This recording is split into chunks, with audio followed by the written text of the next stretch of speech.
Alhamdulillah, Allah subhanahu wa ta'ala have given us this beautiful day in the month of Safar, in the Jumma Mubarak, to come together to do the zikr Allah and learn the message of Islam and educate ourselves. Today's topic is about the ilm, the knowledge, education.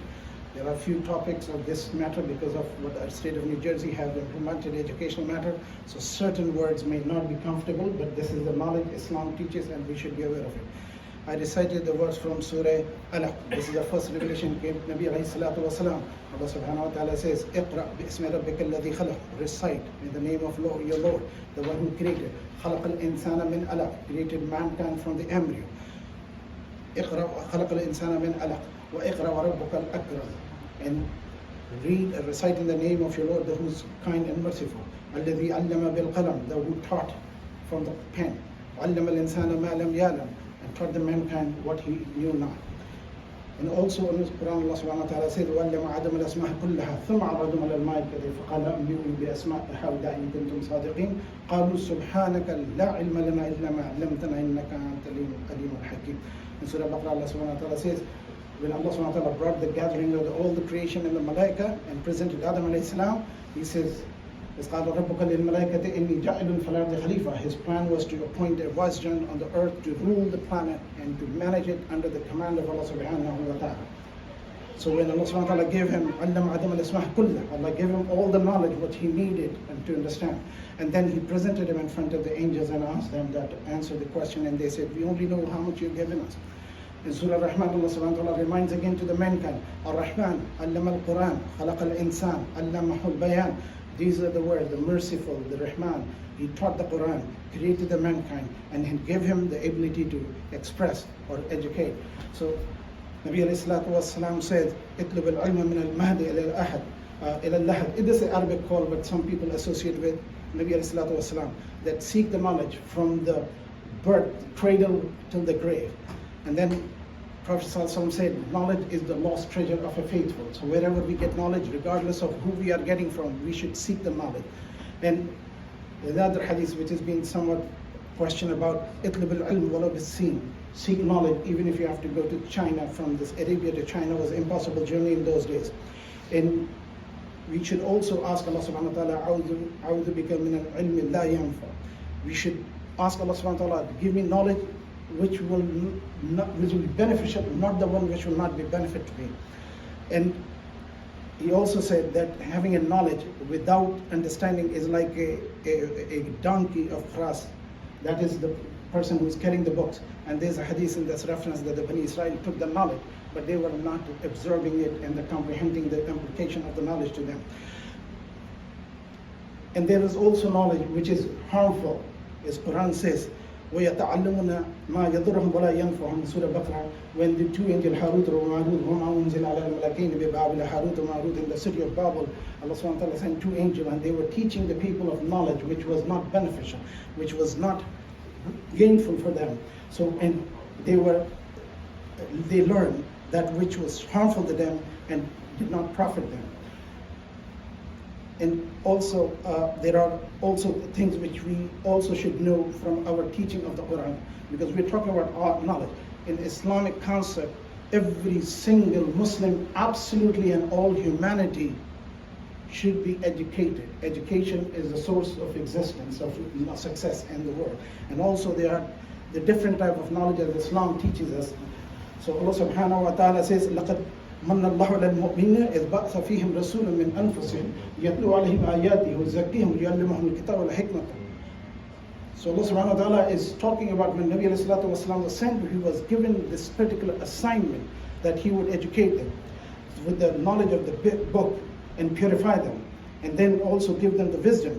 So وَيُعَلِّمُهُمْ مَا لَمْ تَكُونُوا تَعْلَمُونَ, that they did not know whatever knowledge they were given, this was not in their possession before the coming of Rasulullah sallallahu alaihi wasallam. It was given some of the portion of knowledge to the people of the book before Islam, or to the Bani Israel, or the people of Christianity and Judaism.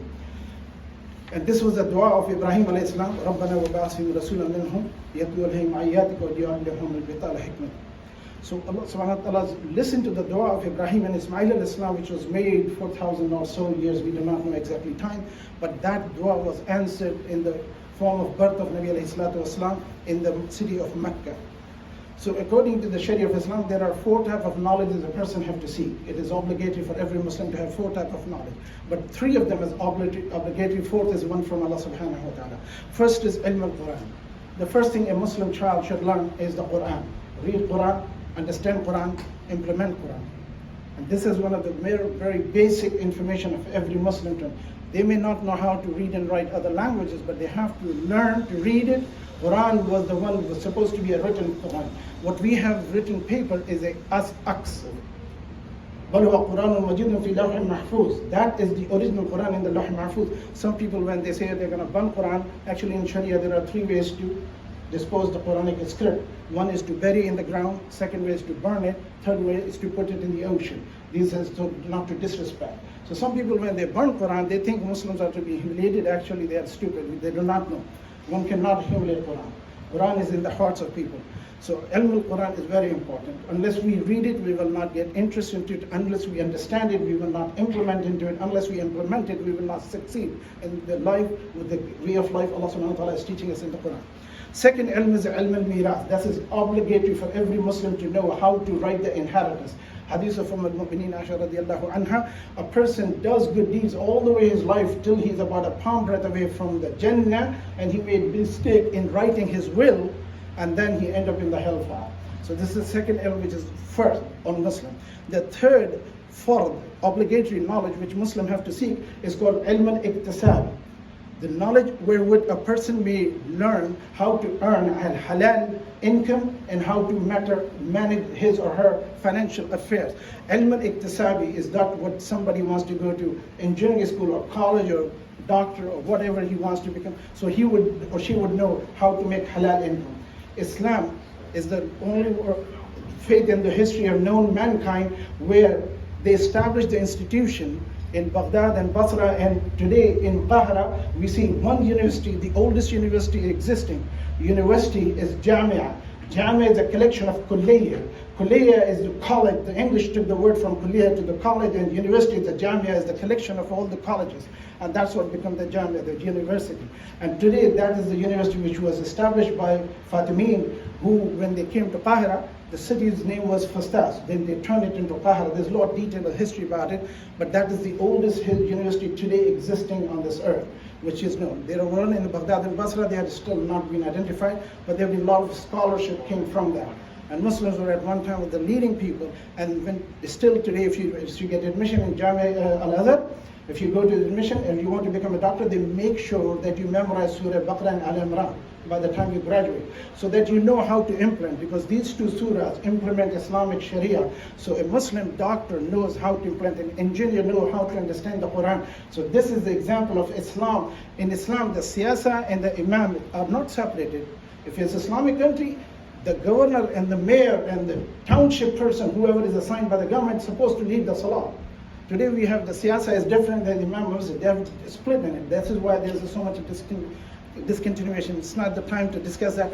But the bottom line is, in knowledge have to be sought in the way to be implemented with Islam in it. And this is where the first time Muslims start teaching children, and that's what established the system for education. Today, modern school system was established by British when they were in Indian subcontinent. They were ruling India. They established the school system because the Muslims refused to learn. So they took their children and put them into school to teach them English, math, and essay writing. And that was the first basic concept of school. But today we see where we have evolved into it. The fourth ilm is the ilm al-laduni. Ilm al-laduni is the revelation, wahi, come to the Anbiya Allah, Rasulullah, and all to the Awliya Allah. These are the 4 types of knowledge. So in Islam, when we seek the ilm, there is the ilm from the Kitab and the Sunnah. These are the 2 things that are the part of it. What is the Kitab? Quran. Sunnah is the Nabi alayhi salatu wasalam, which is in the book of Hadith. And then with this combination, the ulama, when they gather and make a qiyas, and that is the scholar who comes to the solution of problem of Muslim need in the time where they exist. And then the 4th thing is the ijma' of those ulama. Now, I cannot say I'm an alim and I'm going to run away with Islam. No. It has to be ijma' of the ulama. When Umar radiallahu ta'ala, when he was Amir al-Mu'mineen, a person brought certain issues that he had a spiritual experience. He said, no, we cannot take your spiritual experience because Rasulullah is gone. We only have the Sharia, and then we have to go by the book. What the book says, we are going to implement the book upon it. Unless everybody, now what we see, the people are preaching that I'm a spiritual leader and they are running away with Islam, and there are so many sects and division happen because each one of them is playing their own card. So may Allah subhanahu wa ta'ala give us unity. So ijma' of the ulama. And what is the fifth part is the ulama coming together. Sixth part is the ittiba' of the ummah and ata'a. Obedience and following of the ummah. So now when we get a scholar fatwa, they have so degraded the scholarship that we don't even believe. If I don't like your fatwa, I'm going to go get another fatwa. And people are playing with the religion because this doesn't suit their lifestyle. So what is the purpose? Maqasid ilm al-sharia wa ilm al-haqiqa wa arkan. The sole purpose of knowledge is to have the ma'rifah of Allah subhanahu wa ta'ala in the matter of following and living by. If Allah is not there, obedience to Allah is not there, that ilm is jahiliyyah. Abu Jahl was able to write and read in those days when most people did not know. But he was known as the father of Jahl, Abu Jahl. So reading, ability to read and write and speak does not make person an alim. It is, maybe he has a knowledge of the worldly matters, but the real ilm al-haqiqat is that to know Allah subhanahu wa ta'ala and the message from Nabi alayhi salatu wasalam and obedience to it. The obligatory knowledge, well, ilm al-iktisabi, have to be according to the time. What is being now taught in the school is the need of time, but how the curriculum to be made, and that is very important. And also that just not to be the knowledge of the time, but it should be practically implementable knowledge. This should not be a knowledge which is obsolete. A person has a knowledge, I'll say I'm a scholar of something, and has no practical living. So that person will end up resorting to the haram way of making income because they have to live. And then there is a zahir and a batin, that what we do in the apparent performing salah, and that internally what we believe. We know the munafiqeen, they were making salah with Rasulullah, so they were participating in the jihad with Rasulullah. They even made tahajjud salah. They even were making fasting and doing something, but in their heart, their creed, aqidah about Rasulullah was in doubt. There are three types of people, a believer and non-believer, and they're in between. That is the munafiq, that who is easily get swayed away. Oh, I heard this about the Prophet. Maybe that was his thing which I'm not taught of. You are not knowing doesn't mean it was not the right or wrong. People often present Rasulullah's personality and life in a negative way so that the young Muslim will start questioning. It came to me and he said, well, Prophet drank alcohol. I said, where did you learn that? But because somebody told this college student and he took the word, the idea was that he should also drink alcohol. And in Islam it's forbidden. Nabi sallallahu alaihi wasallam never did such thing. So this is something when we come to know about it, we need to in the right context. The right thing can be presented in a very negative way. And we have to understand that ilm, the purpose is to know Allah subhanahu wa ta'ala and obey. وَمَا خَلَقْتُ الْجِنَّ وَالْإِنسَ إِلَّا لِيَعْبُدُونِ. We all know this ayah many times. So we are here to worship Allah subhanahu wa ta'ala. And this is where we will be judged upon that. Did we worship Allah subhanahu wa ta'ala? Everybody has a God. Some people worship Jesus as God. If somebody believes Jesus is a God, that is the fault of the believer, not the Jesus. Isa alayhi salam is a messenger of Allah, he will be in the Jannah. Some people come with this word. When the kuffar in Makkah, they heard these ayah, they came all say that, okay, Christian believe in Jesus, which means he's going to be in the hellfire because all the asnam will be in the hellfire. Isa was not an asnam. He was a living, breathing human being. So we should be mindful, and this is why the knowledge has to be sought from a scholar, not just because I read some paper in some article and coming to knowledge. So then we have also usul al-ilm and the furu'. The basics of the knowledge has to be based on the creed of La ilaha illallah Muhammadur Rasulullah. Amantu billahi wa malaikatihi wa kutubihi wa rusulihi wal yawmil akhir wa qadri khayrihi wa sharrihi min Allah ta'ala wa ba'sa ba'da al-maut wa iqrarun bil lisan wa tasdiqun bil qalb wa 'amal as-salih. These are the aqidah tahwiyah which has been taught by the scholars, so that the Muslim will not just be going out and getting misdirected information from anybody what they find.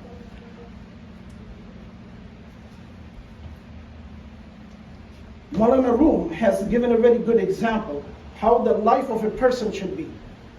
A person's heart, he gave example, is like a boat.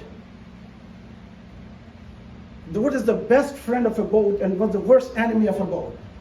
He said best friend of the boat is water. The worst enemy is also water. If it gets hole in it, it will be drowned in the water.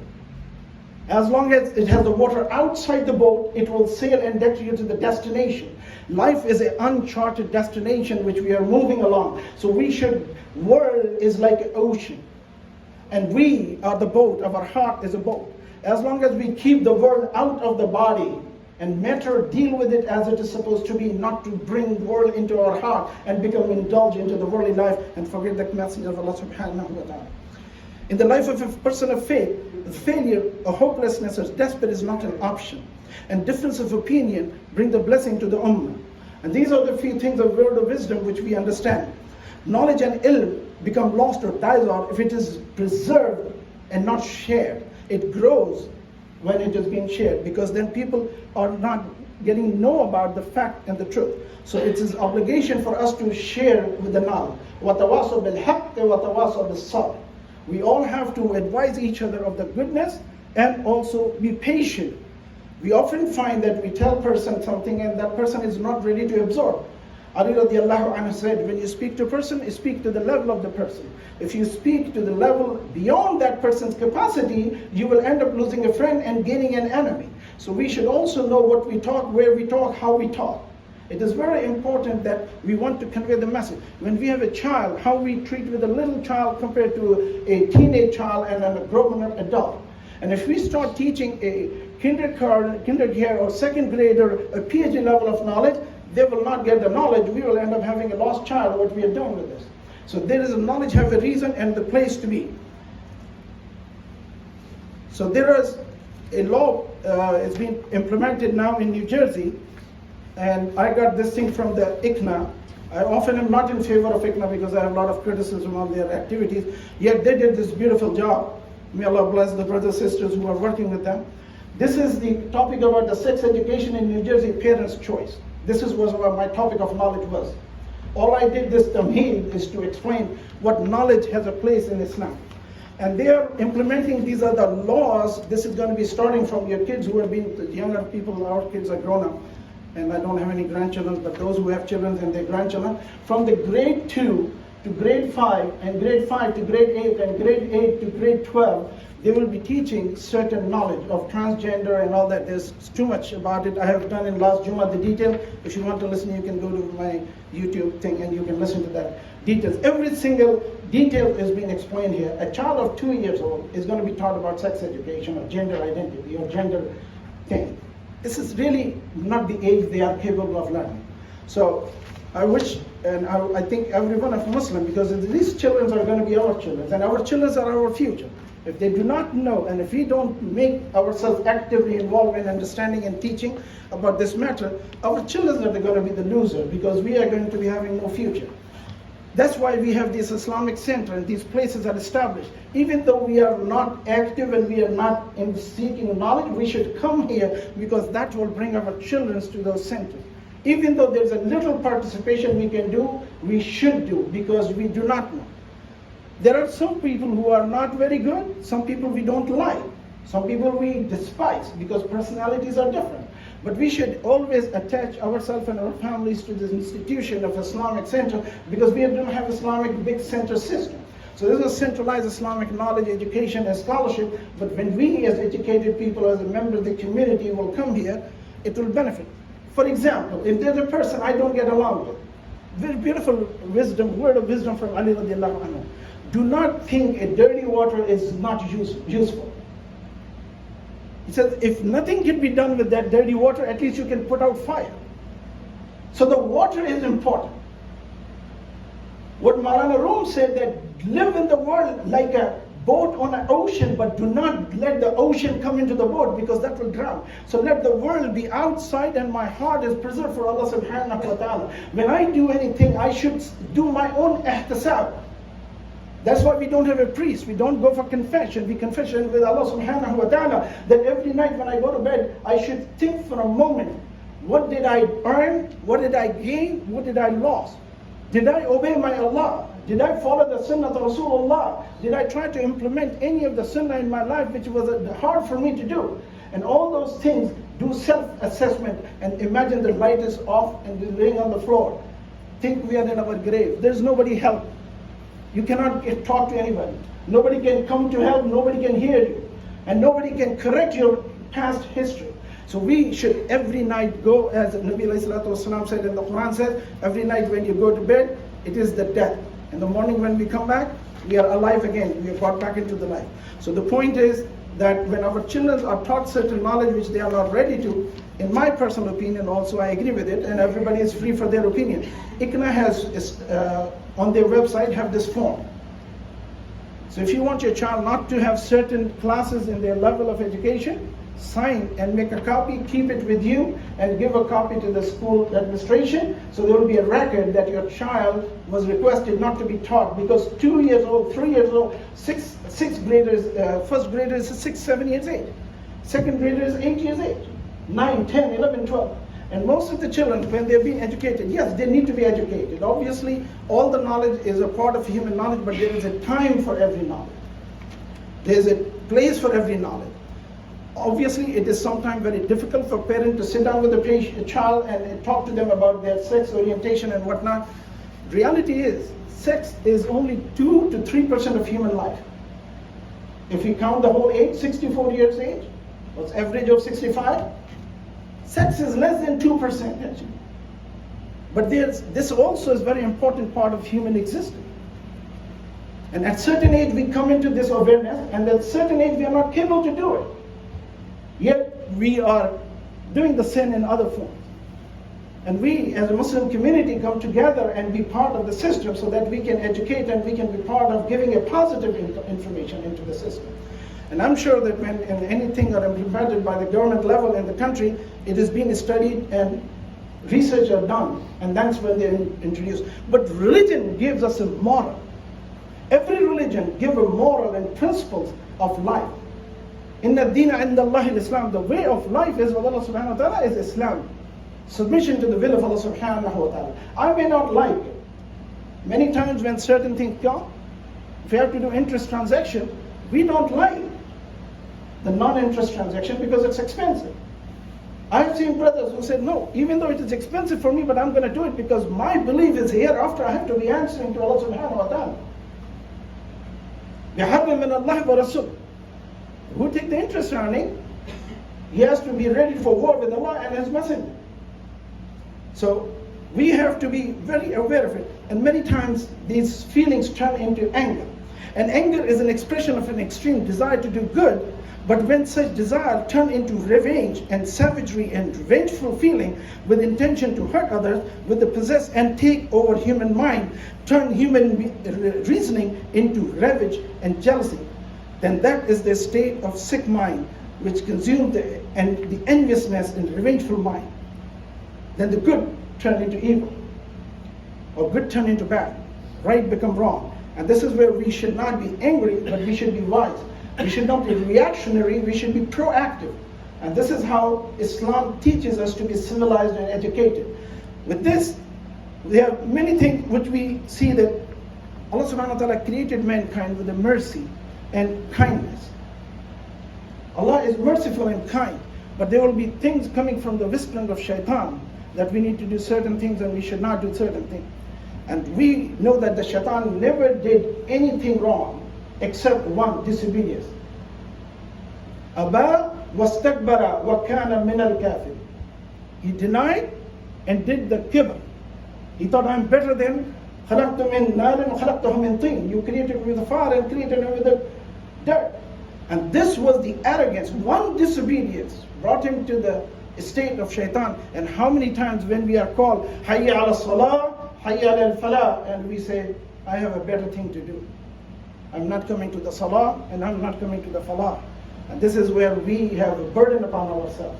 So we as a Muslim community have a very significant responsibility, and there are a lot more to talk about knowledge as Islam gives us the basics of it.